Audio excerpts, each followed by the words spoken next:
put down that camera and strap in. It's time for a new episode of TogChat Live. It's an open mic night for photographers. Get ready for 60 minutes of your photography questions in real time with answers from your host, Joe Edelman.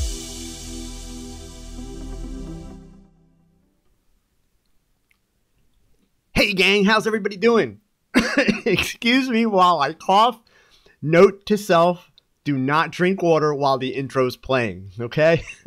So, happy Monday evening. I apologize for the loud cough during the intro. I hope that you're all having a great day, and I hope you had a good weekend. We got a lot of people here already. Robert's here, James, Decluck, Frank, Troy's here, Dave Dundas, John Edward, Dennis, Ian's here. Mike Hardy, we're going to have a chat. Mr. Sony Mike Hardy, Mermaid Mama. Check out that name. All right. Hey, listen, gang. Thank you for spending another Monday evening with me. Happy New Year to you, King Legend. It is great to see all of you. We got a lot of stuff tonight. We got a lot of good questions in already. So for those of you that are just getting here, start typing your questions. We got an hour. If you've ever been to one of my talk chats before, you already know I suck at finishing on time. So we'll go over an hour, but I will do my darndest to get all your questions in. We already have one super chat question. So if you've got a question that you absolutely have to have answered tonight, that little dollar sign down in the bottom left-hand corner, that's the super chat. As little as $1 will get your question answered, even if I have to stay here for 3 hours to do it, okay? So listen, let's get our business out of the way first, okay? Obviously it goes without saying, please do me a favor, take a second and hit that thumbs up button. It's easy to push. It's not painful, only takes a moment. It's greatly appreciated. And of course, if you haven't done so already, please subscribe to the channel. That way you get notices when these videos go live. You won't miss any. And I always appreciate you guys connecting with me on social media, Facebook, Twitter, Instagram. Those are the 3 where you will find me doing the most posting. And of course, comments are always appreciated on the videos. So we have a tradition here amongst my TogChat followers as well as my Facebook group members. And that is a tradition that is involving the folks at PhotoFlex. So I'm going to switch over to the PhotoFlex Facebook page here. You guys know that PhotoFlex is one of the companies that has sponsored me and has been very, very kind to me. And they run a contest every week. It's called Share Your Lighting. Hashtag Share Your Lighting. Okay. So what you do is you email them. I'm going to give you the email address in just a second. I will post their Facebook URL into the chat window here. But you email them 2 photographs, a finished picture and then a behind the scenes shot from that same shoot. Now, here's the cool part to this, gang.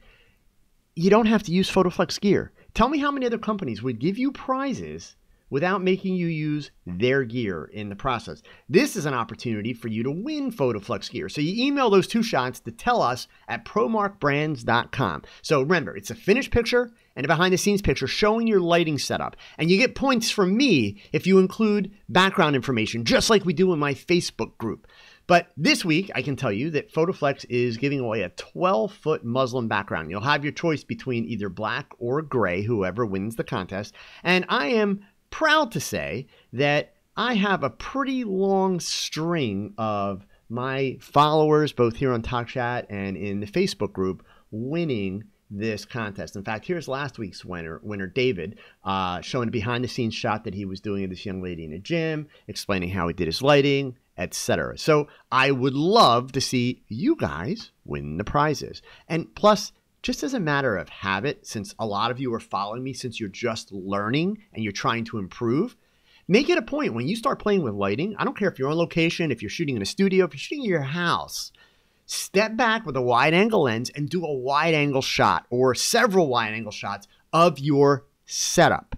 It's great reference material to have down the road so that you can look back, see what you did, have a much clearer, kind of memory of how things were set up. And it helps with the troubleshooting, and it also helps with reference to be able to use that later. Okay, so definitely something that's worth doing. A couple more quick little pieces.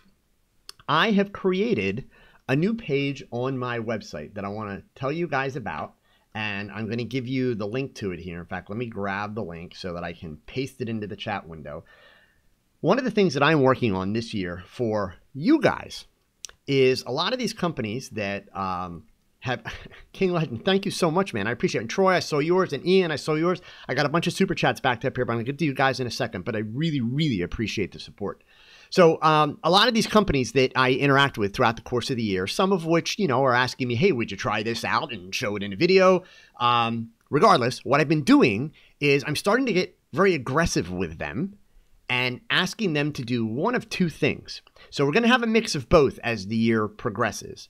I'm asking them to either give me discounts that I can pass along to my subscribers and my viewers, or, you ready? Give me product that I can give away as prizes. So I'm not at the point where I'm going to have prizes every week yet, but starting before the end of January, we're going to start to have some prizes to give away on Monday nights, and we'll do various little contests of sort to win the prizes. But I've also got a page that I set up on my website. There's the URL. I just pasted it in there. I'll switch the screen over. As these companies offer me discounts to share, I am going to post the discounts with the necessary links and discount codes on this page on my website, and it will stay there at all times. Now, some of these discounts are kind of indefinite. They go on essentially forever, and others do have an expiration. But you can see, like, for instance, if you're somebody asked me already tonight in the questions about the honey badgers. If you're looking at buying a honey badger, use the code Edelman10. You get 10% off when you buy it at interfit.com. So somebody just said error 404. You shouldn't be getting a 404 here. Let me cut and paste it just in case I typed it wrong. Bang. Let's just double check, make sure that I did not miss anything here, but you should, no, you guys, you should be getting that. I'm looking at it online. So anyway, check that out. Lots of discounts, more coming. And also, why am I hearing you guys with this error 404 thing? Try the link that I just pasted in, gang. It's there. Let me just double check here one more time. Here we go. How to bring the show to a screeching halt. But let's make sure that it's there for sure. Yep, it is published and it's live. So you guys... Oh, don't add the last... Okay, so leave that little trailing slash out there, gang. Is that what we're hearing? So here, the trailing slash is showing up in my browser, but let's try it that way, gang. So if you're having a problem with the trailing slash, try it that way, okay? But the page is published. It's there. It's live. I promise. Okay, leave off the trailing slash. There you go. Thank you, guys. I appreciate the problem solving. Good work is always about problem solving. So anyway, that page will be there. You might want to bookmark it. I will mention it as we go forward, and I intend to keep adding to that as we go, okay? All right. So that being said, let's dive into some stuff. I got some other business, but we'll take care of that later. So right out of the box, early on, I had a super chat question from Ian. So Ian, thank you very much. And it is actually about the honey badger. So his question is, he's about to buy his first strobes. Ooh, very exciting, right? Okay. He's asking, are the honey badgers suitable for large modifiers? And he's saying a maximum of 63 inches. So that's just about 5 feet, which is basically the same size as that medium octodome that you see me use a lot of times as backgrounds. I use it in my self-portrait video, and I use it in the video that I have all about using an octodome as a white background. And he wants to know, would that work at 15 feet to create a window effect? So Ian, number one, I would say that the honey badger would be great for what you're discussing. However, here's where I would question your thought process and maybe point out something that you're going to kind of struggle with. A 63-inch modifier, which while that seems big, that's 5 feet. If you take it 15 feet away from your subject, it is no longer going to look like a window. While the light is indeed spreading, the actual light source itself is getting smaller. So what happens is you're going to start to pick up more defined light at that distance. If you want that 60-inch octobox or octodome to actually look like a window light, you want to get it as close to your subject. And when I say it's close, let me be careful so I don't screw you up worse. I don't mean like 2 feet away, but 3 to 4 feet would be ideal. So what would help me, Ian, come back to me in here with a little bit of more information. I see you're talking about your home studio space. Let's say you get 10 to 15 feet back. You've got a high Victoria ceiling. That's all fine. Are we talking about shooting portraits or even like a full-length picture of a person? Is that the type of thing we're talking about? Because if that's the case, I stand by my 3 to 4 feet, not 10 to 15 feet. Because at 10 to 15 feet, you're going to need some type of a modifier that's a whole lot bigger than 63 inches, which honestly is kind of ridiculous. There's no value to that. Just move the modifier closer. I'm not sure why you're worried about getting your modifier so far away from your subject. So that would be my feedback there, okay?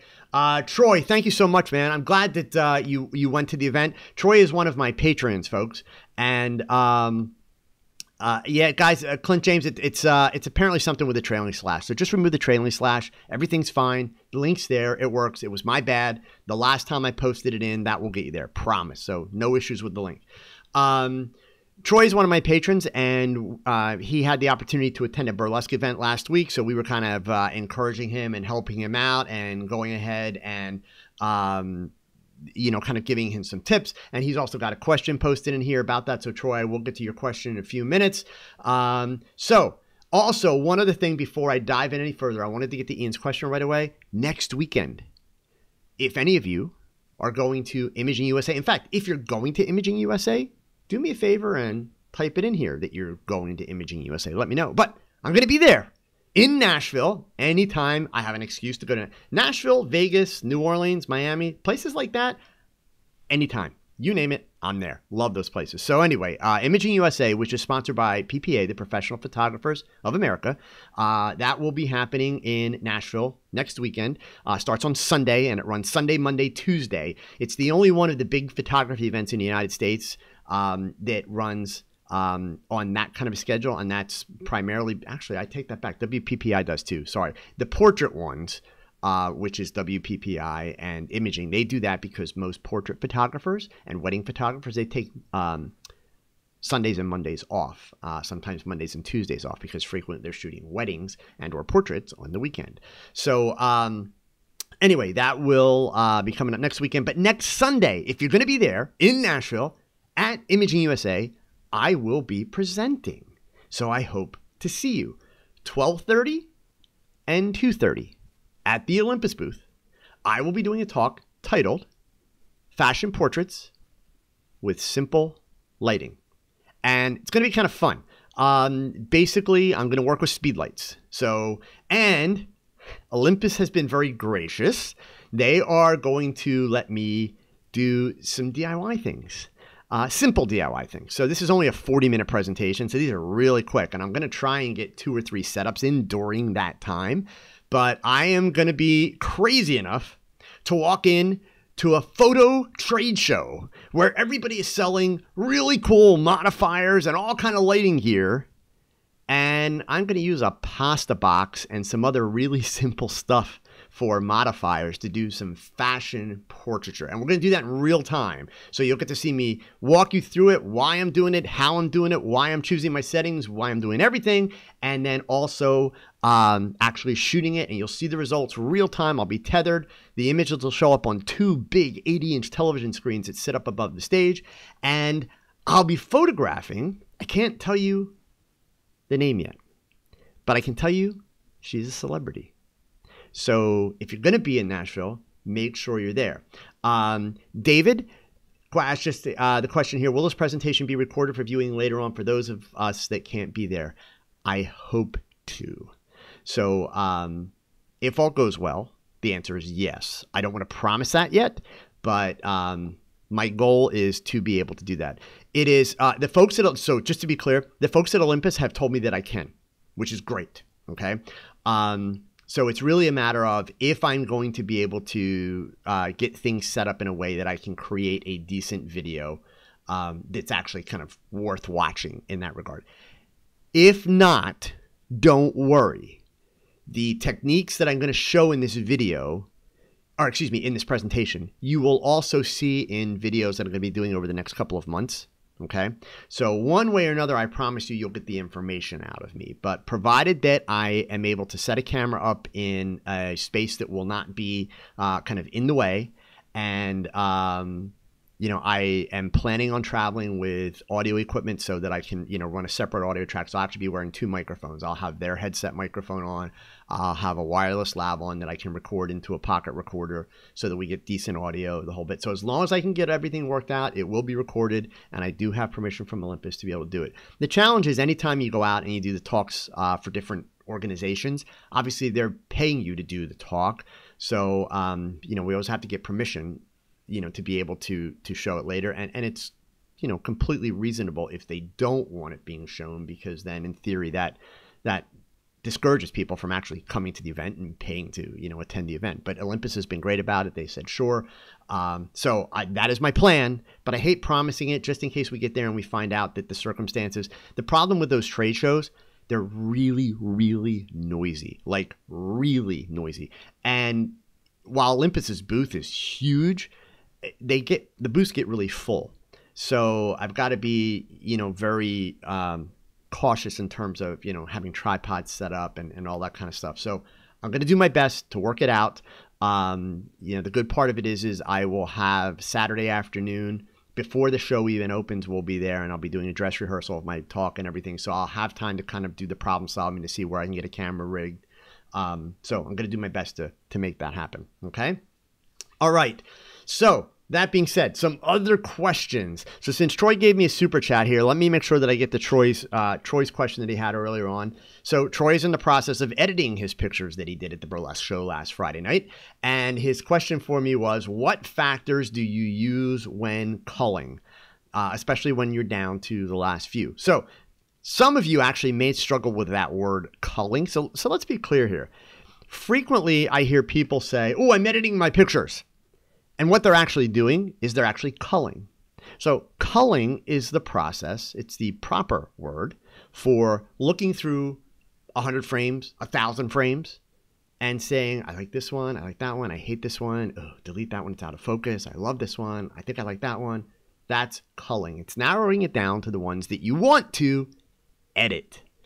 Editing is when you open up the develop panel in Lightroom, where you go into Camera Raw, or you're adding layers and doing retouching, etc. So that's what editing is. Culling is the process of selecting the image.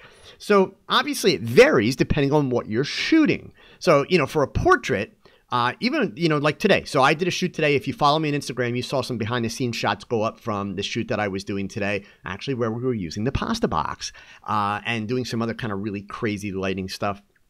So I shoot fairly heavy. I did 3 different shots today. I don't know the exact count, but probably shot about 800 frames. Now, of that 800 frames, there are some test shots.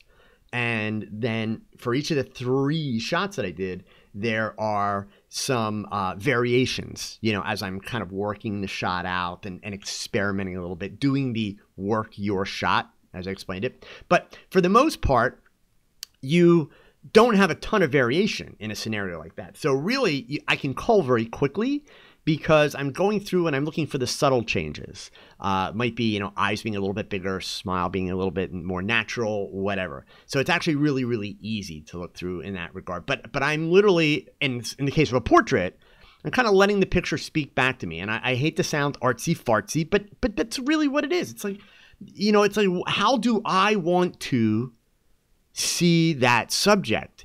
What images is just, it's making me feel the best about it. I'm looking for the frames that are basically going to grab me by the ears and not let me look away. That's what I'm after. Now, in this case, what Troy was shooting was a really bit more like an event, essentially. So it was performers on a stage. So part of what I said a moment ago about portraits, Troy, still applies. In other words, which shots talk to you. So Troy had a follow-up comment where he said part of the problem he has is that some of the most flattering shots are not the most technically perfect shots, and vice versa. Honestly, Troy, in a scenario like this, number one, don't overthink it, Troy. Remember all the things that we talked about. King Legend, you did have a question? I saw I think you're awesome, but I'll scroll back up and I'll find your question. I promise you, okay? Thank you very much. And I'm glad you let me know because otherwise I would have completely missed it. It went by. So, Troy, I'm going to remind you of all the advice that we gave you on Patreon. Go back and watch it because all that same advice actually applies to your culling process. And the short version, gang, just is don't overthink it. Okay. Don't overthink it. Don't worry about impressing anybody. Pick what you like. That's it. And honestly, Troy, my advice to you is just do that, period. And then, as we planned, you're going to share that stuff with us in Patreon. We'll take a look at it. And then you can start to learn from what do other people see when they see your work. But, you know, I could go through and I could say, well, it's burlesque performers and you want to watch for this, you want to watch for that. And honestly, I think that that would really be kind of the wrong way to help you at this point. I really, really do. Because then you're also going to be dealing with, well, this picture doesn't meet any of those criteria, but I really like this picture. Well, if you really like the picture, you should use the picture, period. So that was a really long answer to basically say, don't worry about it right now.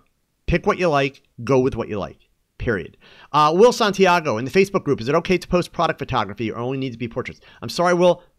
Portraits only. It's a people picture group. That's what we deal with. If you have some product work that you want to get feedback on and that type of stuff, by all means, don't hesitate. Join my Patreon group. And when we do our Friday night Zoom chats, we'll gladly look at stuff like that and go through it and try and help you out. But the Facebook group is strictly about people. Okay. All right. So I want to scroll up here and just see if I can find King Legend's question, because he gave me, there it is. Okay, cool. So King Legend asks, how do you take photos in low light situations where there is not enough contrast for your autofocus to work on your camera? Well, if you're like Sony people, you buy a new camera, right? I mean, hey, okay. I know. You ready? See, I shouldn't have said that. I shouldn't have said it, but I did. Come on, lighten up, everybody. So there's a couple things, King Legend, depending on what camera brand you have. I know I'm going to get all kind of hate mail now from Sony people. I just am, okay? It was a joke, all right? It was a joke, right? So I guess I can go back to this screen. How about if we do that? Yeah, there we go. So the first question I do have for you, King Legend, give me an update. Let me know what kind of camera you have now that I just, got myself in trouble making a joke about Sony. A lot of cameras, DSLRs and mirrorless cameras, have those little like IR autofocused assist lights. Okay. So if you have that feature on your camera, that should be the first thing that you make sure you have turned on in a really low light situation. If that doesn't work, you have two options. One, in my opinion, sucks. Okay. But it's an option. It's a legitimate option. And then the other one is like, well, it depends on how good your eyes are. So the first option, the one that sucks, literally take a little flashlight with you. Hold the little flashlight and aim it at your subject and, help the camera focus. Okay. Dan Trace, at least it's not Pentax. Yeah, I know. I'm just going to dig myself a hole here tonight. So, but you literally could, if you're going into a situation like that, just hold a little, a little flashlight to give yourself, to give the camera, something to focus on. Or the other option is old school, man, and that's manual focus. And interestingly enough, Costa Mesa Photography just commented here, not enough light to focus makes me wonder whether you'd have enough light to make a photograph, which is actually a great question. Believe me, with the low light capabilities of today's cameras, let's face it, you can practically shoot in the dark. So you could probably make a picture, but and again, gang. So here, I'm not dissing anybody, but if you're a Canon owner, you know this, okay? Canon DSLRs in particular are not fond of focusing in low light situations, especially not if it's a low contrast situation. They're just not. I have no personal firsthand experience, but I have witnessed that firsthand time and time again, especially with people at my workshops. Whenever I do a workshop in my studio, I tend to keep my lighting fairly low in the studio. Anytime I've had a Canon person shooting at one of my workshops, I've always had to up the room light so that their cameras could focus effectively. And of course, we're using studio strobes. So, there's a balance point here. I mean, so some cameras struggle in situations where other cameras don't. So it's really going to depend a little bit on your camera. It's going to depend on whether or not you can autofocus. I mean, one of the things that I will say is I think that, we all need to remember. So not to pick on Mike Hardy. Mike posted way before you guys got here. And by the way, just for those of you that may be new, TogChat starts at 6:30, but the party starts usually around 6. So I'm always setting up by 6 o'clock, sometimes as early as 5:30, which means that I'm in the chat room and accessing the chat room. So frequently we start our conversations at like 6 o'clock. So, you know, if you're bored and you got nothing to do, you don't have to wait till 6:30. Log into YouTube, open up that chat window, and you can join the conversation long before we go live on the air. So Mike Hardy was telling me he finally broke down. He got a Sony a7R III and he got his 85mm G Master.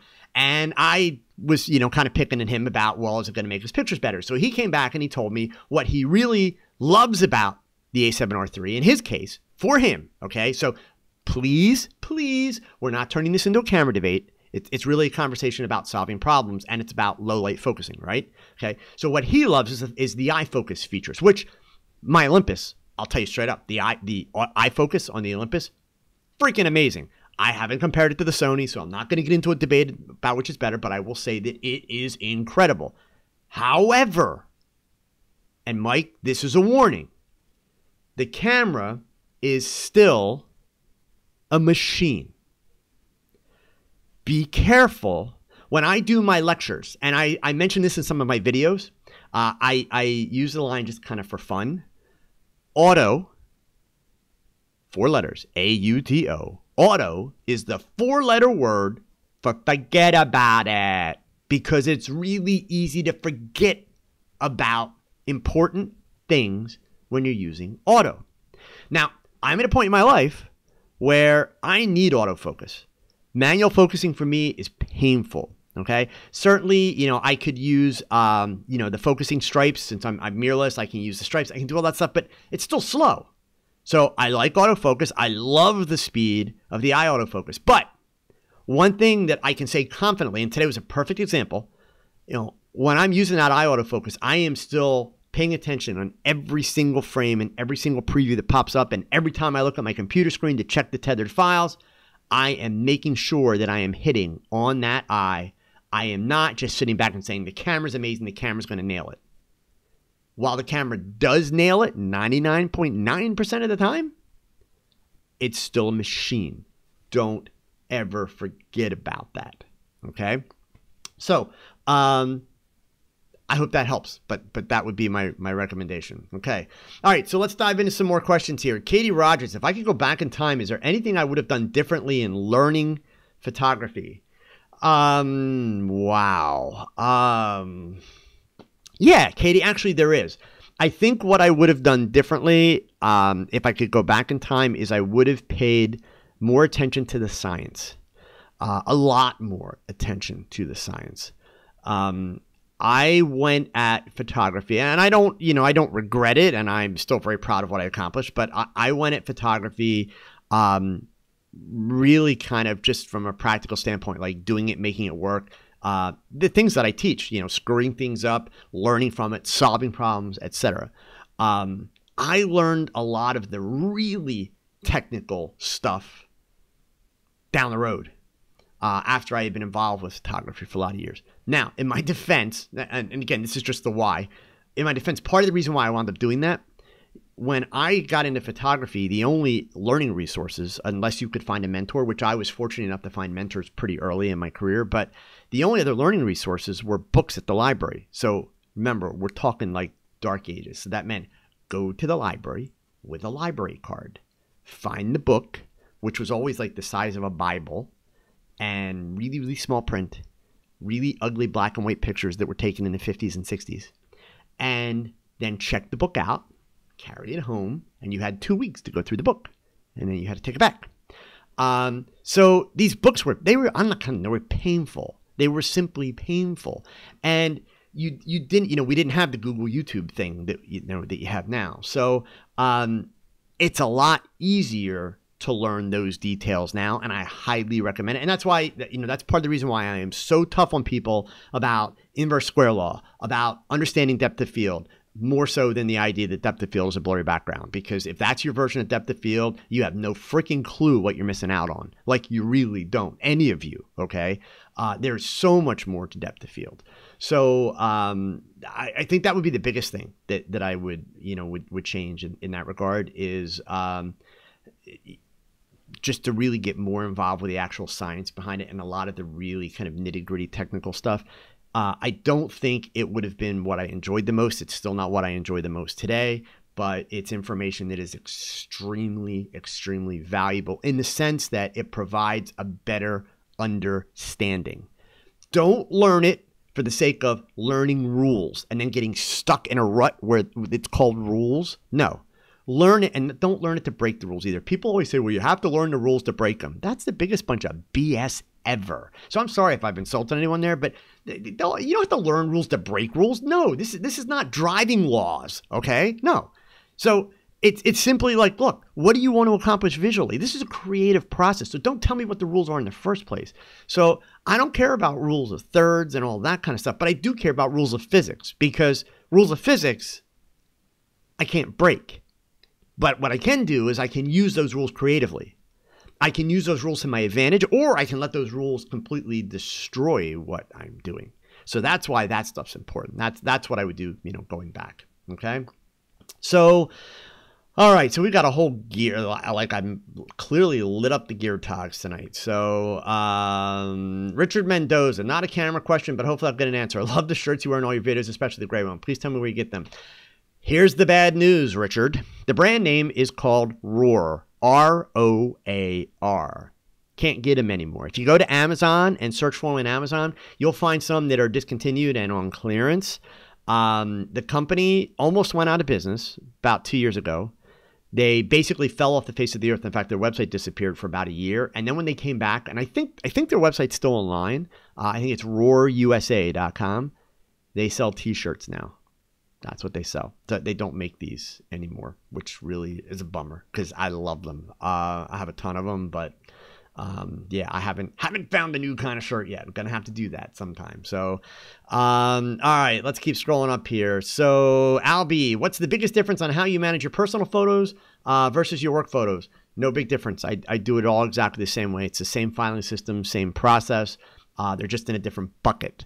So, I've been putting off, so I think I talked about this last week. I may have talked on Facebook. So I'll explain the story, and I promise it's going to come up real soon because I've had more and more people get on my case about it. You guys know I don't use Lightroom because I don't like the whole import-export thing. I hate that with a passion. So I had a filing system in place, a digital filing system in place before Lightroom came out. So I wasn't about to change that for Lightroom. My system works great. I can find any picture that I have taken in the last 18 years literally in less than 3 minutes. Hands down, guaranteed every time. Super simple system. And it's basically, it's put together the same way that programmers, web developers build databases. So it uses buckets. So I have a bucket for modeling images. I have a bucket for client work. I have a bucket for personal images. I have a bucket for video. And then everything is organized by client names and dates, underneath that. So I honestly don't really do anything different. It's all the same stuff in that regard. Yeah, that would be it. So, Mitch Morgan, photography is a perfect blend of art and science. You have to know the science to create the art you visualize. Yeah, I mean, that's the act of the problem solving. The science is what allows you. It gives you the tools. So that's, again, it goes back to why I put on such a big push about depth of field. So, okay. All right. So let me get past all this Flash discussion because there's a bunch of people here that are really more into that. Let's see here. Wait, I see my work focus. Okay. It seems like everybody's talking about autofocus. So let's get back to where there's some other questions. All right, so I don't see any there. So you know what? I'm not going back through all this crap since you guys are all off having your own conversation while I'm talking. So anybody got some new questions? Type some new questions in there. I have a couple from earlier tonight. I'll grab those, and then we'll go back. Okay. So Martin asked, "Does imaging? Yeah, I can talk. Does Images Reimagined still exist?" And the answer is, Martin, it does. But here's the catch. So for those of you that don't know what Images Reimagined is, if you go back to my channel, I'll show you the front of them right here. Here's one of the last ones that I did where one of the members of my Facebook group actually had posted this cute little image of this little girl, and it was meant to be kind of a Disney's Beauty and the Beast, type image.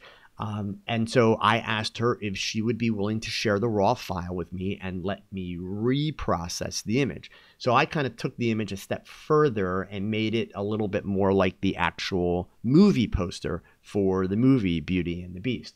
So it still exists, Martin. I have not kind of gotten rid of it in a sense, but pretty much what it comes down to is I only do them when I come across an image that I think I can have a dramatic impact on. So I just put the link in the chat window, gang. If you have an image that you would like to see me reimagine, you can submit it through that link. But here, let me make sure you understand what this is about. This isn't like, let's challenge Joe. Here's a really sucky image. Let's see if he can fix it. No, because I'm not going to do it. There's no value there, okay? At the same time, it's not, hey, let's see if I can get Joe to retouch my picture because I don't know how. Nope. Sorry. Okay.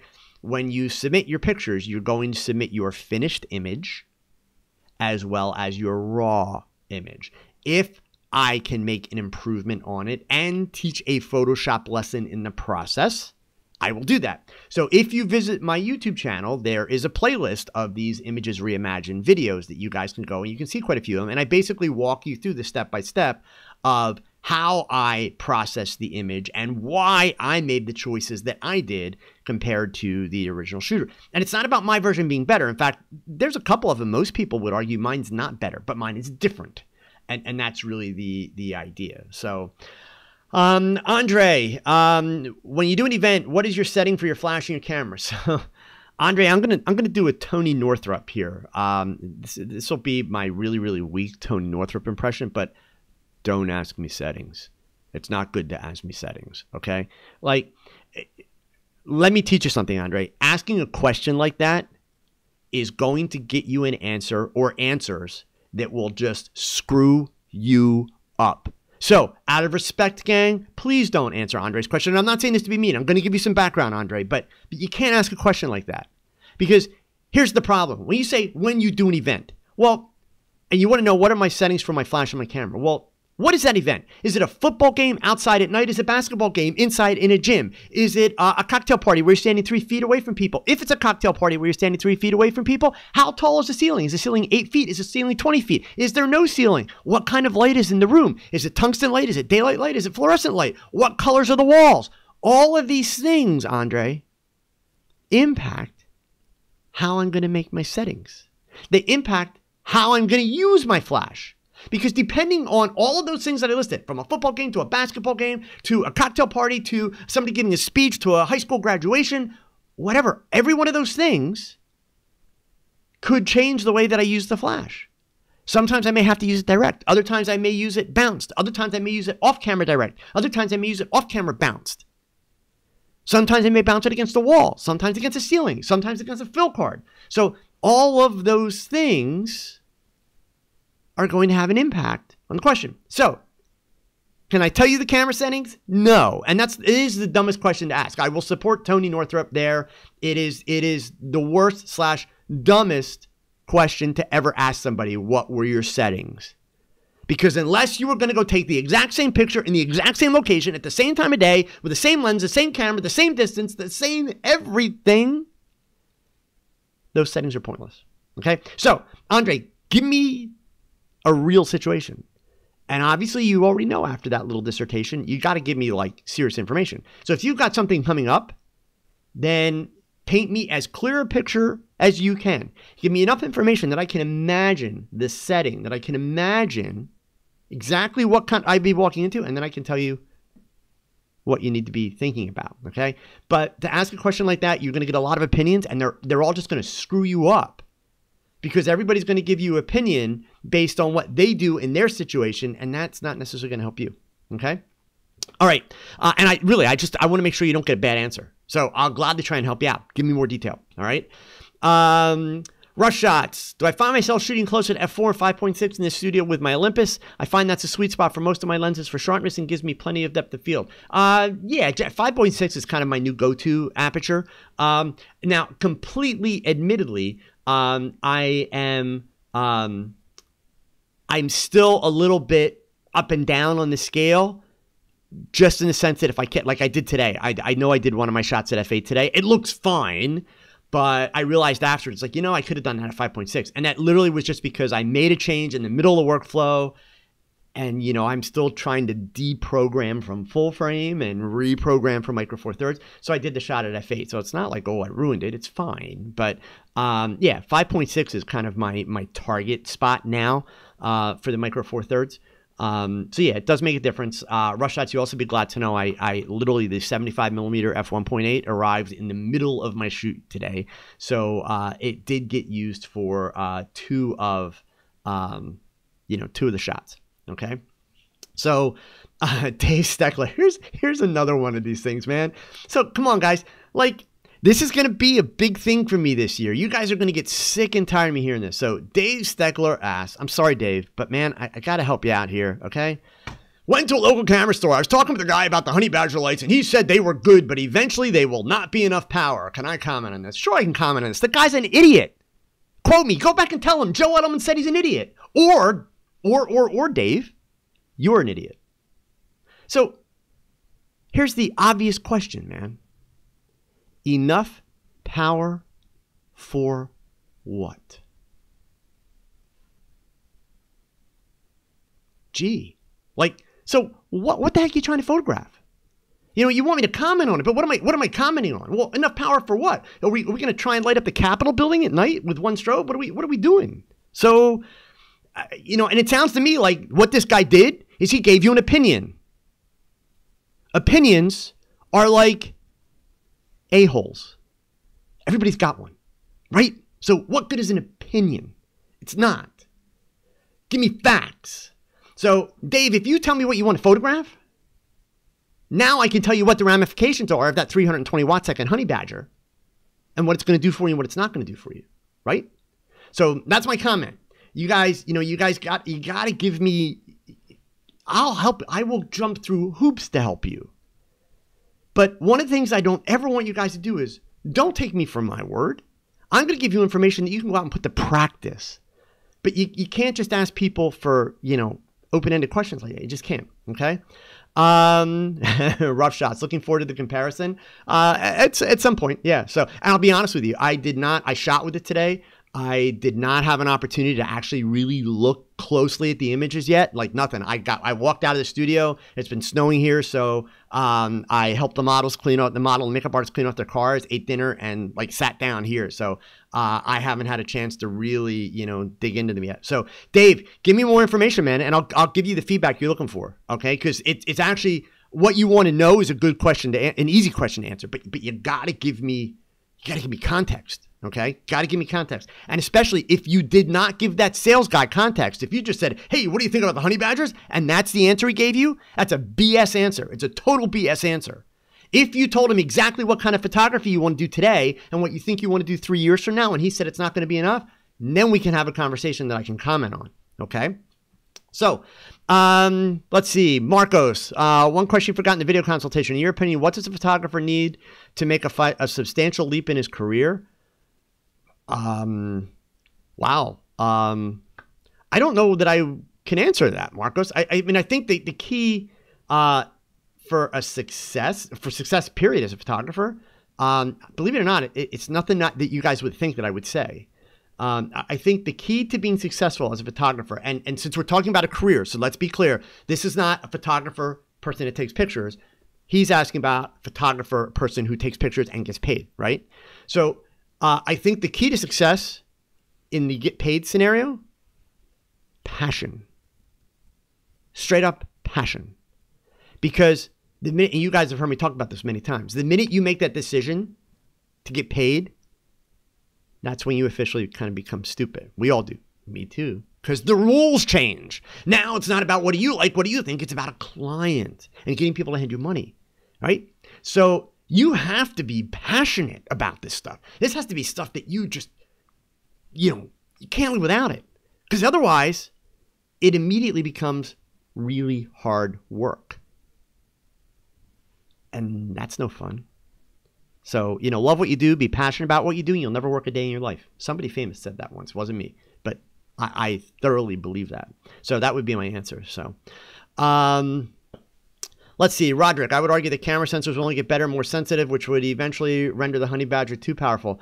Yeah, I mean, that's a very good possibility. Very good possibility. So, Dobby DePaula, do I do my own prints? I do not. Honestly, I don't print that much, but when I do, I use a lab that is in Owings Mills, Maryland. It's called Nations Photo Lab. So yeah, I'm not, I don't use the big guys like Bay Photo and White House Custom Color. They're great labs, don't get me wrong. In fact, if I was going to recommend a lab to anybody, especially if you're like a wedding photographer and you want all the tchotchkes and album stuff and all that goes with it, I would tell you, look at Bay Photo, look at White House Custom Color, companies like that. They would probably be the ones to go with. So, okay.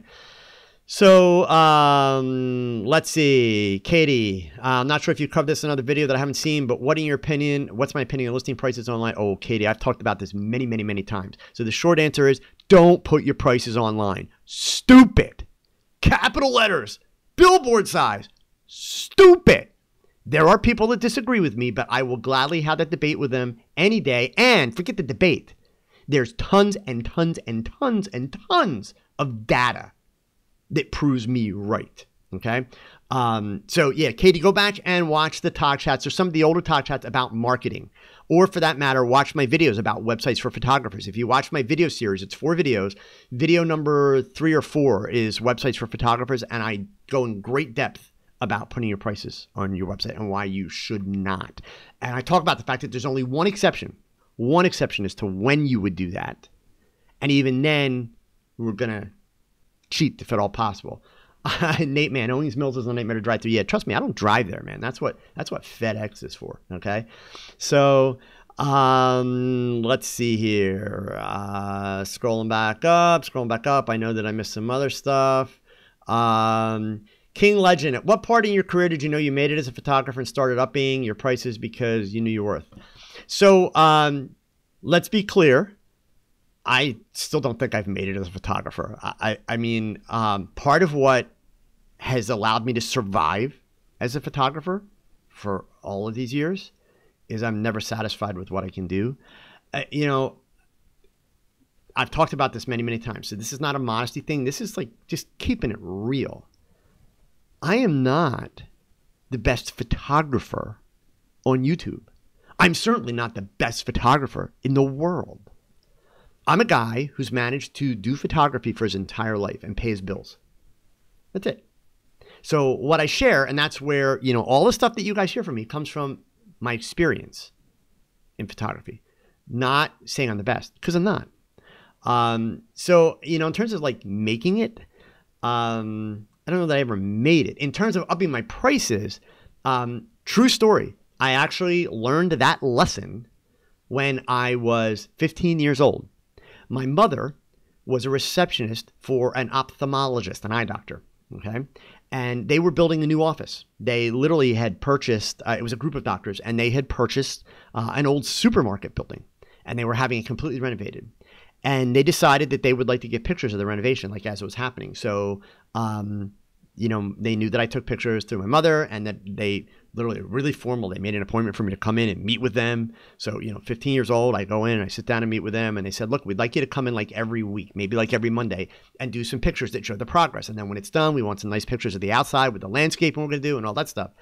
And they asked me what my price would be. And, I was 15 and I had gotten paid for a few things.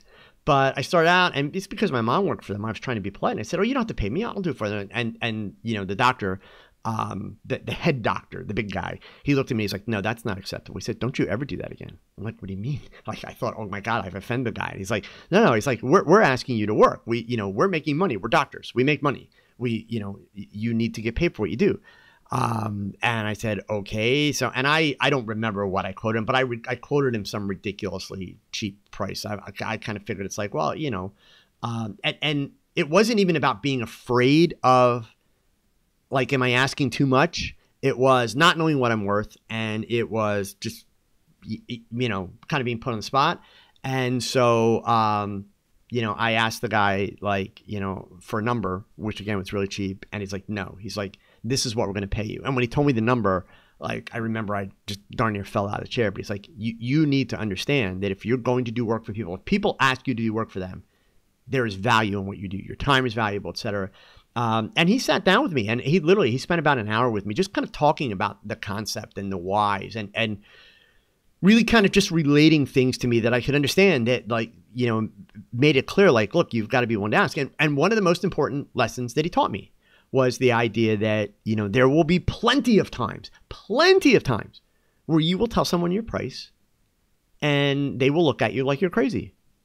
Or they will thank you with a smile and say, hey, okay, cool, I'll be in touch, and you'll never hear from them again. He warned me about all those things, which was great. And it was great advice. And he reminded me, he said, you know, your mother has probably taught you and your father has probably taught you that, you know, you shouldn't be afraid to ask for something. You don't get it if you don't ask for it. So ask. And it's like, yeah, you're right. And so that's the same advice that you guys hear me share with you guys. But that's where it came from. It came from an eye doctor, literally, who, you know, spent some of his time and gave me some really, really good advice, and, you know, kind of really broke it down and was very, very helpful. It was great advice. So, Jerry H, I recently found my father's old Kodachrome slides and want to use a DSLR to digitize them. Go to B&H, do a search. You'll find a lot of like add-on gadgets and that you can, you know, depending on which lens, if you have macro lens, you can attach to the front of your lens. You know, so there's a lot of stuff that you can do there. So, let's see. Richard, my question is, for my budget, would a buff Einstein be relevant combined with a few speedlights, including the Godox? Well, Richard, first of all, what's your budget? And secondly, what are you going to shoot? That's another one of those questions, man. Like, you're asking me a gear question. When are you guys going to, like, why would you ask me gear questions? Like, ask me a gear question with context. Like, you just rattled off a bunch of brand names and toys. So should you get the toys? Hey, have the toys. Go for it, man. I don't know what your budget is, and I don't really care about your budget. Tell me what you want to shoot. Why do you think you need all that stuff? First of all, I will tell you, why would you mix that many different brands of lights? Why would you do that? Like, you're looking at Godox, which is built to be a system from speed light all the way up to 600 watt second strobes, studio strobes. So why would you mix all that other stuff in? But you got to give me context. What do you want to shoot? Gang, I will jump through hoops to give you as much detail as possible. But come on, ask me lazy questions, you get reprimanded. Period. Okay? You want to learn. Learning requires effort, gang. It requires serious effort. That's what this is about. This is the year, all of you. You need to get off your butts. You need to get it in gear, and let's up the game. Let's get out there and do some great photography. Okay? So, Jerry H, well, hey, you guys got, I can't remember the name of the camera company in the UK. You got photo retailers over there. So, check them out. Okay? So, Ken, have I ever used the Interfit Let Go versatile panels for headshots? No, but I will tell you two things. One, ask me that question after the end of February. I will be in Las Vegas at WPPI, and I am going to be doing a demo for Interfit in the Interfit booth with the LED panels and with honey badgers. So by that time, I will have officially used them firsthand. I will tell you that I would use those LED panels, the Interfit ones, long before I would use the Westcott ones. And you guys all know it's because of the price. The Westcott ones are stupidly priced. Sorry, Westcott. Love your gear. Great quality. You suck with your prices. Quote me on that. Okay? So that's the deal with that. Okay? Let's see. Marcos. I agree with passion in photography career. Do you think that passion is also appreciated by clients and it makes a difference in the choice? Absolutely. Do clients appreciate your passion? Does it make a difference in choice? Absolutely. Believe me, guys, a lot of you don't understand this. Passion shows through in your work. Passion shows in your photography. Passion shows in the way you talk about your photography. I mean, hopefully I'm kind of an example of that. All right. It is something that's contagious. It's something that people respond to. It's something that people recognize. So yeah. Now, can you have crappy photography but lots of passion? Will you have a successful career? Well, ultimately no. But could you have crappy photography, lots of passion, and potentially get some jobs that you may not have gotten without the passion? Oh my gosh, yes. Absolutely. Don't ever kid yourself, gang. People hire you, the photographer. Go back and watch my social media videos. Social media #1, the very first video in the marketing series. Go watch that video. And I talk about the idea that, look, people aren't hiring a business. They're not hiring, they don't decide, oh, I want to get my portrait done. Let's call Olin Mills or go to JC Penney's. No, they're hiring you, a person. So passion counts for everything, because let's face it, even in a relationship with someone, passion is such an important element to it. So yes, passion has a big impact. Nate Mann, I want to take photos of everything in all lighting conditions during every event ever, and I have some budget. What should I get? Seriously, Nate? I'm not going to answer that question because that's a dumbass question, man. And you know it is, okay? There's no such piece of gear like that. There just isn't, okay? So, Wilby, what is your favorite non-DIY speedlight modifier? Lately, so keep in mind, number one, guys, I'm not a big speedlight guy. I use speedlights in my YouTube videos. True story. Here's why I use speedlights in my YouTube videos. I don't like speedlights. Okay? I'm a studio guy, right? Every time I do a studio video and I use like the Digibees or the Honey Badgers, I'll get 75 comments asking the question, can I do the same thing with the speedlight? Well, yeah, duh, it's a flash. Okay? So I use the speedlights to get rid of those questions. Because the good part is if somebody owns a studio strobe, they don't ask that question. They don't look at the speedlight video and say, can I do that with a studio strobe? So that's why I use speedlights. That being said, probably my favorite big modifier for speedlights would absolutely be the PhotoFlex Rapidome. I did a video about that. I love it, like really love it. So it's a portable kind of softbox beauty dish combination. Really, really nice modifier. Lightweight, small, but bigger than typical bounce type things. However, lately, and you guys will see this if you're in Nashville, I've been using some MagMod modifiers, but I'm not using them the way they're designed to be used. So you'll have to either wait to see my presentation from Nashville, or wait to see one of the videos that's going to come out in the next few weeks with the same tricks. But I'm using some of the MagMods, but again, I'm using them with a bit of a twist. I'm not using them exactly the way that MagMod designed them to do. So Mitch Morgan, which pasta brand has the best boxes to use light modifiers? So keep in mind, I use Luma Pro strobes. Right now, I have a mag modifier, head on that Luma Pro strobe, and I use the Great Value, the Walmart brand lasagna boxes, and they work awesome because it slides right over the top of it, and because of the rubber on the MagMod grip, it's snug as a bug. Perfect. Okay. Nate, man, thank you. I was going to say that question was ready to kill me there. I appreciate the super chat, Nate. Thank you. So, Tom Kazuba, Andy Leibovitz recently stated in her masterclass series that in portraiture, it's not the photographer's job to set the subject at ease. What is your opinion on the topic? I'm not going to disagree, but I'm not going to agree. That helps you, right? Let me explain. First of all, any photographer that is going to go ahead and challenge Andy Leibovitz about that statement, I've seen the commercial where she says that. Come on. It's no different. I guess the best analogy I would give you, you know how you guys hear me talk about, Peter Hurley. So here's a guy, an amazing headshot photographer, right?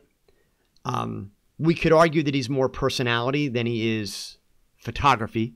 But the fact of the matter is he makes big bank. He takes awesome headshots. But he came up with that app, the Hurleyisms, right?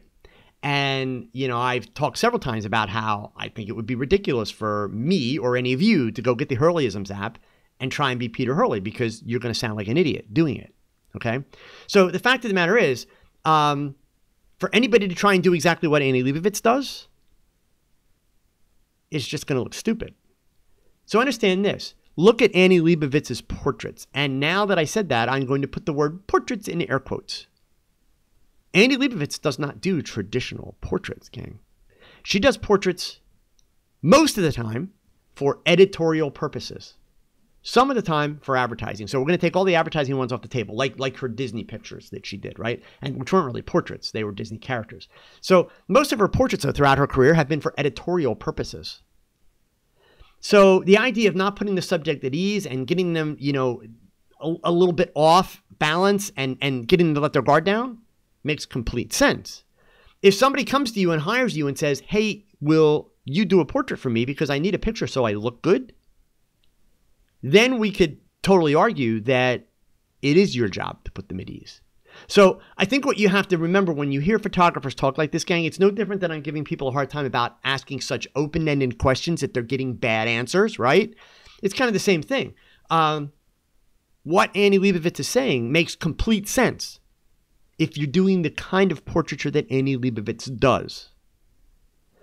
But if you're doing a portrait for someone, like they've hired you to do a portrait, etc., then that's probably not going to work out well for you at all.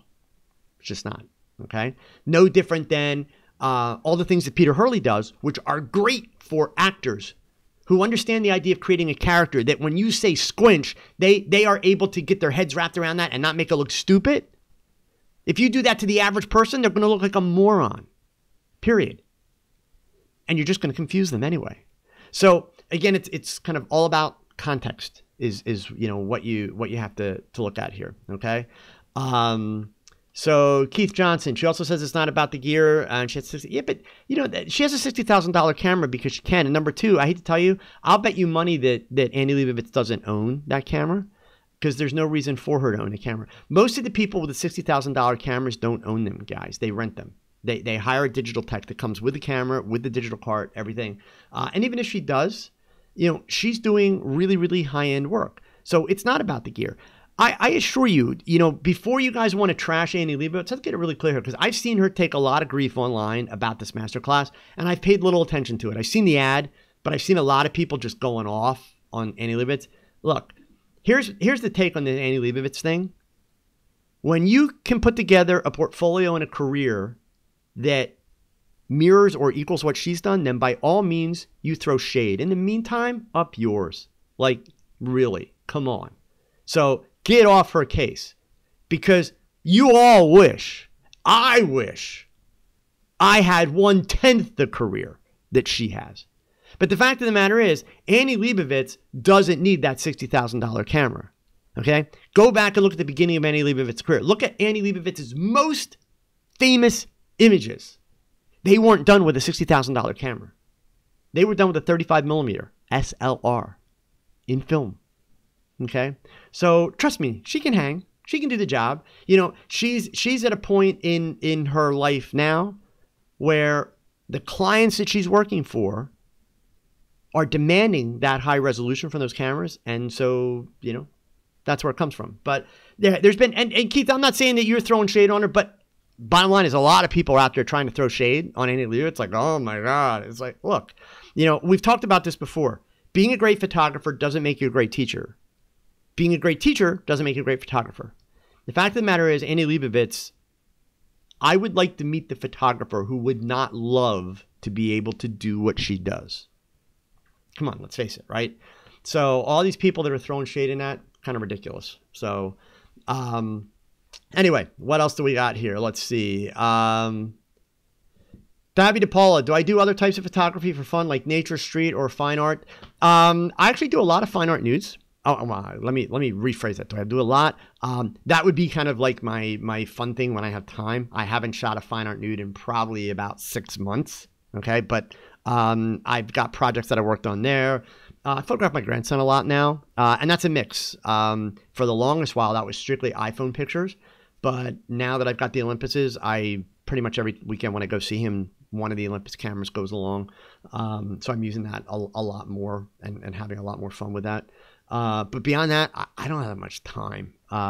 This YouTube thing, people think it's kind of a walk in the park. It's a lot of work, and I'm not complaining. I love it, but yeah, it's like a 7-day-a-week, process. And especially now this year, the teaching part's kicking in. I'm doing a lot of traveling this year. So, just some of the stuff that's coming up for you guys that may not know. So, I'll be in Nashville, speaking for Olympus next weekend. Then, at the end of February, I'll be at WPPI. I'll be doing at least one presentation for Interfit while I'm out there. Hopefully some other stuff, but that's not confirmed yet. Then in March, I'm going to be doing some local camera clubs in the Philadelphia, Southern New Jersey area. I will be up in Salem, Massachusetts for a weekend at the Professional Photographers of Massachusetts Evolve for Success. It's their annual event. Later in March, I'll be in Callicoon, New York for Focus NY, which is the Professional Photographers in New York and their annual event. In June, I will be in Chicago for Out of Chicago, big event that's happening there. So a lot of traveling, a lot of teaching coming up this year, and some really cool online teaching opportunities that are coming up as well. So Keith Johnson, is all the Nikon gear gone? All the bodies are gone. In fact, the DA10 went yesterday. It's finished. So I've got a 20 millimeter lens, a 35 millimeter lens, a 24 millimeter lens. I have the MB-D17, which is the grip for the D500, and then some accessories. All of them are still on that gear page that was on my website that I linked to from social media. But all the bodies and the big lenses, they're history. So I'm not keeping any of that Nikon stuff. I am 1000% Olympus. The only other camera that I own other than Olympus, right there. That's it. So, okay. Photo Melky, WPPI, great. I'll look forward to seeing you there. I will definitely be there. We're also, while we're out in Vegas for WPPI, I'm going to be doing some type of an event, which we're still working out all the details, but we'll do like a short workshop for my patrons, because a lot of my patrons are West Coast based, and there's a bunch that are in Vegas. So one of the patrons has a studio in Vegas, and we're going to do some kind of event during that weekend for all the patrons, where we'll do a get together and do like a little workshop for that. Tardif Country, will I be coming to Ontario, Canada? As it stands right now, no. But if you know a photography organization there and you can talk them into booking me, I'll be there. Okay. So let's see. Will Santiago, pay for the masterclass subscription before class for other reasons. I happen to see your class, and it's more about the meaning of why photography. Yeah, and you know what? I would expect her. I would expect her class to be more of a thinking class, and that's a positive, and that's what I would want to hear from her. I would want to be able to get more inside her mind. So yeah, I mean, I'm not terribly surprised by that. So okay. Let's see. Ishmael, do you think that you have to focus in one area of photography to be successful, or can you be good and do almost any kind of photography? My problem is I can't decide because I love at least 5 of them.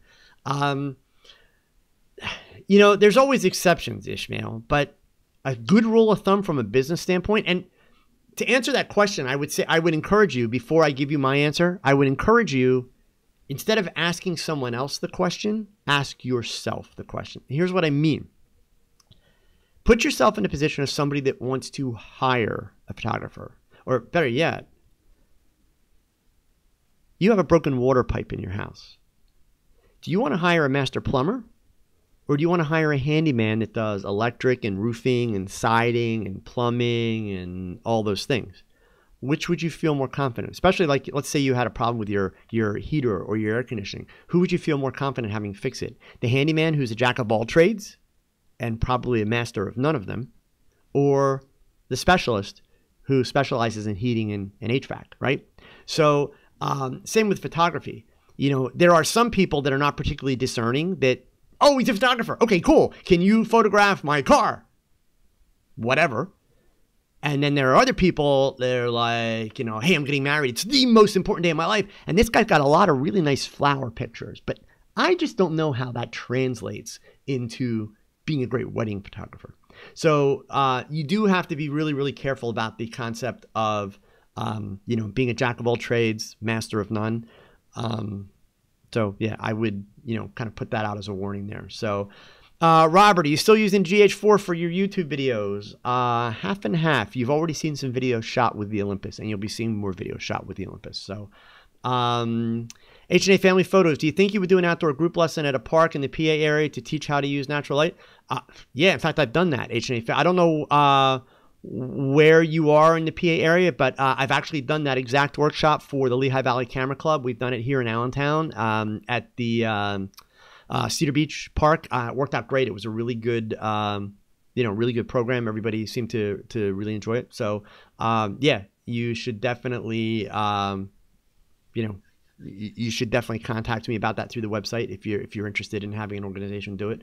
So Keith Johnson, workshops. Sorry, the last time I was at work and was in and out of service, we'd love to attend one ACP. So listen, if you guys are, you know, if you want to learn from me at workshops and things like that, what you do is go to my website. up on the top of any page, doesn't matter, you know, what page you're on here, but I'll start on the home page. There's a link that says Learn from Joe. So there's a couple ways you can do that. Number one, you can do video consultation. So this is a one-on-one consultation. We do it using the Zoom technology or via Skype. It's $50 for 1 hour. And that 1 hour, I will cover any topics that you want me to cover. I've done them for business. I've done them for marketing, all that stuff. Done it, you know, for photography, portfolio reviews, any of it. The other options are mentoring programs where I'll do a personal one-on-one one-day workshop. So if you are willing to travel to Pennsylvania, come here to my studio, we will spend a day in my studio working one-on-one on anything that you need to work on, okay? That information is all available right there. Also, the other thing you can look at is you click on the lectures and workshops tab. Whoa, that's not good. I'll have to fix that. Anyway, there's that was embarrassing. There's my calendar. You'll be able to find all of my speaking engagements. Like, for instance, you know, there's my speaking engagements for next weekend at Imaging USA in Nashville. This gets updated regularly. In fact, right now, I'm in the process of adding tons of stuff in here over the next couple of weeks. So if you're looking to be able to catch me while I'm traveling, it also has notices in here about my TogChats, you know, Patreon stuff, all that is in here. So you can get all that information on the website if you're looking to be able to do any of that kind of stuff. Ishmael, thank you so much for the super chat. I really, really appreciate it. So, Davi, is there anything that I miss about shooting film? Film is a 4-letter word. So no, not really. I look back on those days fondly. I really, truly am blessed that I had that experience. And to be honest with you, I like the texture of film. I do. But no, do I miss it? I love the immediacy of digital, and I love how digital expands our capabilities so much further than what film does, both technologically and also about creatively. So yeah, I'm all for digital as far as that goes. Let's see, Myman Flint. Olympus is not very expensive. Olympus is not expensive compared to Canon, compared to Nikon, compared to Sony. So that's ridiculous. It is not expensive, okay? Ulysses, why aren't I a fan of high-speed sync? I am a fan of high-speed sync. I'm not a fan of idiots who use high-speed sync for the wrong reasons. That's why. Understand before you buy gear to do high-speed sync that we did pictures in daylight where we stopped action and where we made the subject brighter than the background with flash back in the 1970s when there was no high-speed sync. So my point is very simply, don't buy the feature just to have it because you want to make the background darker. That's dumb. Understand how to do it first. Understand what all your options are. Understand how to solve the problems. And then you can use that technology to your advantage and use it better. That's my only issue with high-speed sync. I have no problem against high-speed sync or hypersync, either or. Love them. But you know, don't buy it because you want to make the background darker. That's like saying, I want to shoot wide open so I get great bokeh balls. You know, that's, come on, seriously. Like, when did the background become so damn important? Yes, backgrounds are important, but not to the point that you have to spend thousands of dollars for your background. No, you don't. So, anyway. So, let's see. Sarah asked, why did I switch to Olympus? Go to my YouTube channel. There's a whole video about why I switched to Olympus. So it's all there. I switched because I love it, because I'm having fun with it. It's awesome stuff, period. Okay. And all the pictures that you've been seeing of mine that come out, they're done with Olympus like for the last 2 months.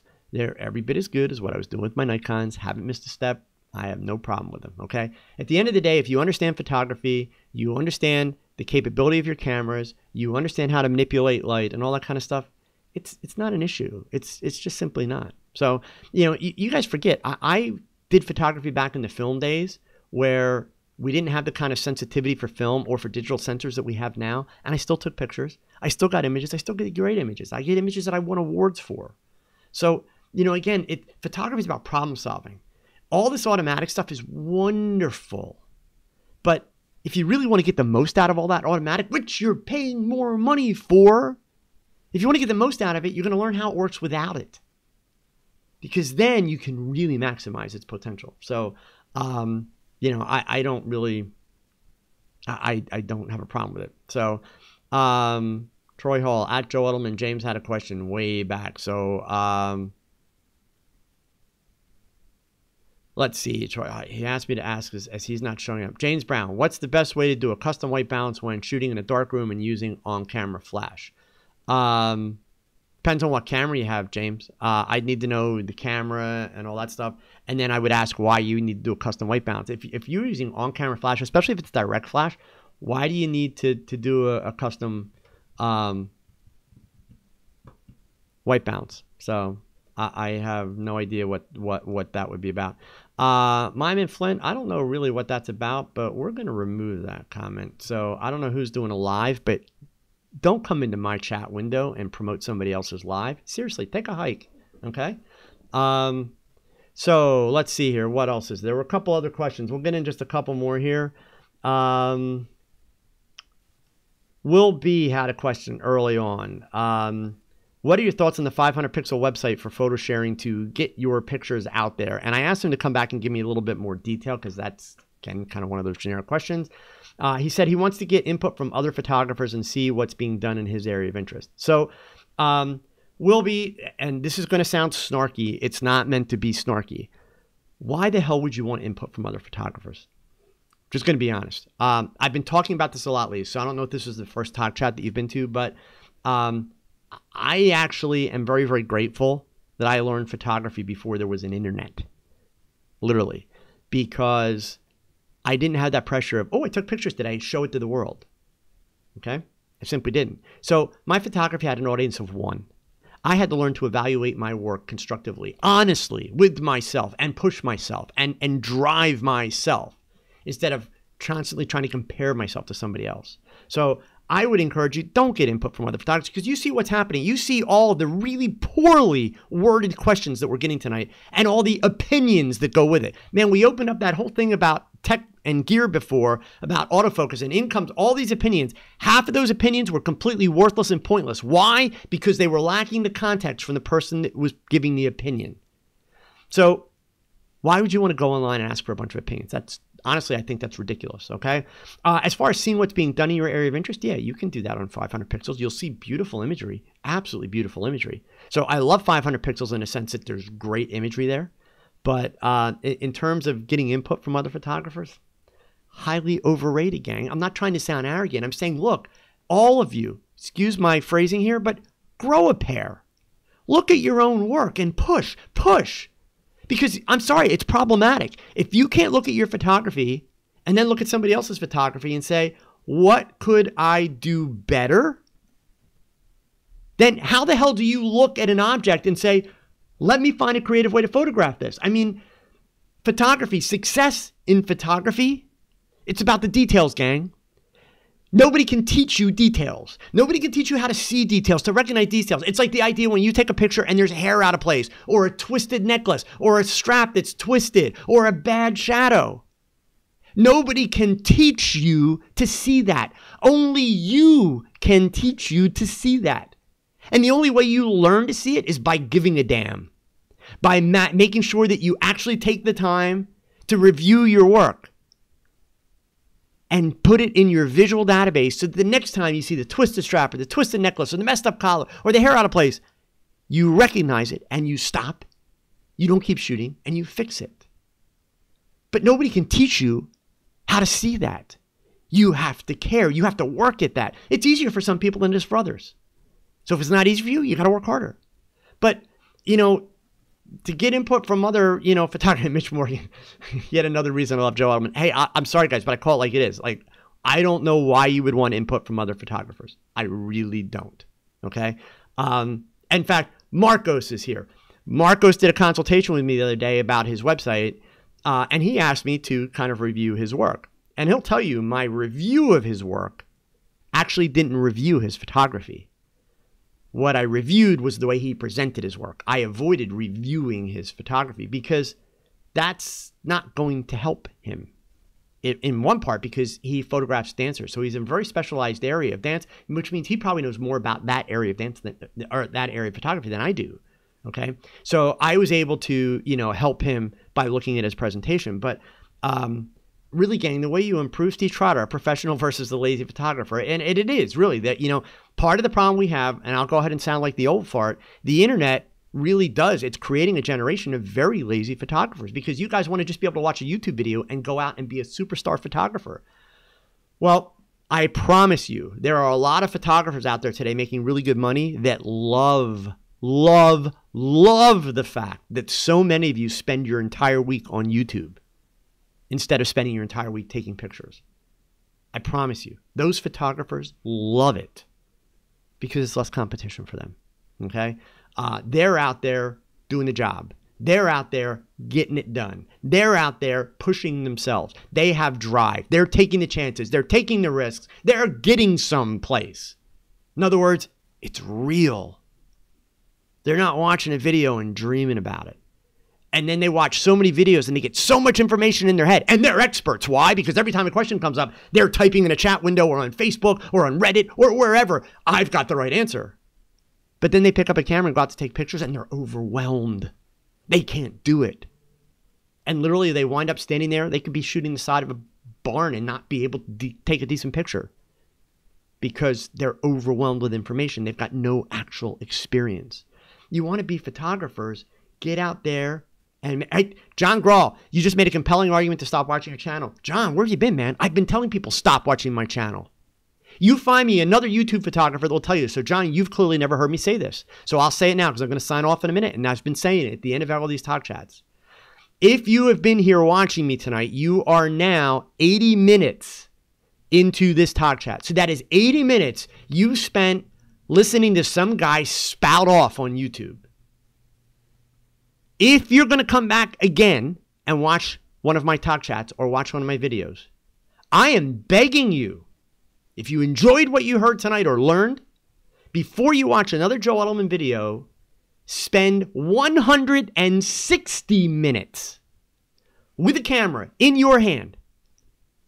Maybe you're reading your camera manual. Maybe you're photographing a mannequin. Maybe you're taking pictures of an egg. And if you don't know what that's about, you haven't watched enough of my videos. But you promised me before you come back to my channel, spend 160 minutes actually doing photography. Not watching a video, not dreaming about it, not thinking about it. So many of you think about photography all week long, and you are passionate about it. I do not doubt your passion. But I go through this with models all the time. It's like, oh, I'm working so hard at being a model. And I ask them, so what have you really done? And when it comes down to it, they spend their weeks thinking about modeling. And somehow in their head, all that thinking becomes hard work. So they think they've been working on modeling. It's like, no, you're not working until you've been out there and you've contacted agencies, you submitted portfolios, you've done shoots, etc. So it's the same with you guys. This is not photography. This is just a discussion. Photography happens with a camera in your hands. So yeah, it is a good argument, John, not to watch my channel. It's a good argument not to watch any channel. And I guarantee you, you will not see another YouTuber gutsy enough to take up this challenge. But I'm challenging all of you. I appreciate your support. I love every one of you for the support that you give me. I couldn't do this without you. But I'm really working against myself if I don't encourage you to get out there and take pictures. So yeah, you're going to be hearing that from me all year, okay? All year. You got to get out and shoot. I know some of you are typing now, listen to me while you're editing and doing that kind of stuff. That's cool. I'll go along with that. But you got to get out, shoot. You got to take pictures, okay? All right, gang. So listen, a couple more things here so we wrap up. Number one, there will be no talk chat next Monday. So we're going to skip a week. I'm sorry, but this particular trip, it's not going to work out for me next Monday to be able to do a talk chat from Nashville. So I'll still be on the road. So talk chat will be 2 weeks down the road. Okay. There will be a video though later this week and also later next week. And fingers crossed that video next week will be my presentation from Nashville. As long as everything goes well, that's going to be the game plan. Okay. I will do some live check-ins in the Facebook group this week. So if you remember the Facebook group, make sure you get your images posted. I'll check in, do some reviews on that stuff. Okay. So John made me go through it earlier, so you guys already know the drill. You got to get out. You got to take pictures this week, all right? Hey, seriously, it's a new year. This is not a New Year's resolution. I want to be clear. This is hey, I need to make something of this photography. And I don't care what you make of it. I don't care if your goal is to make money. I don't care if your goal is to just be able to get better at what you're doing and to be able to consistently do better pictures, okay? But the point is, get out there and shoot. Take pictures. So gang, listen, seriously, thank you all for hanging out here and, you know, participating tonight and watching. Those of you that did super chats, greatly, greatly appreciated. I appreciate the support. Don't forget to check out that discount page if you are looking for some new gear, and bookmark it, gang, because I'll be adding to that page on a regular basis. So I will mention, you know, here in the talk chats when I update stuff. But beyond that, gang, listen, have a great week. Have a great week next week, since I won't get to talk to you on Monday. And remember these words. Thanks for watching another live episode of TogChat. Now go pick up that camera and shoot something, because your best shot, it's your next shot. So keep learning, keep thinking, and keep shooting. Adios.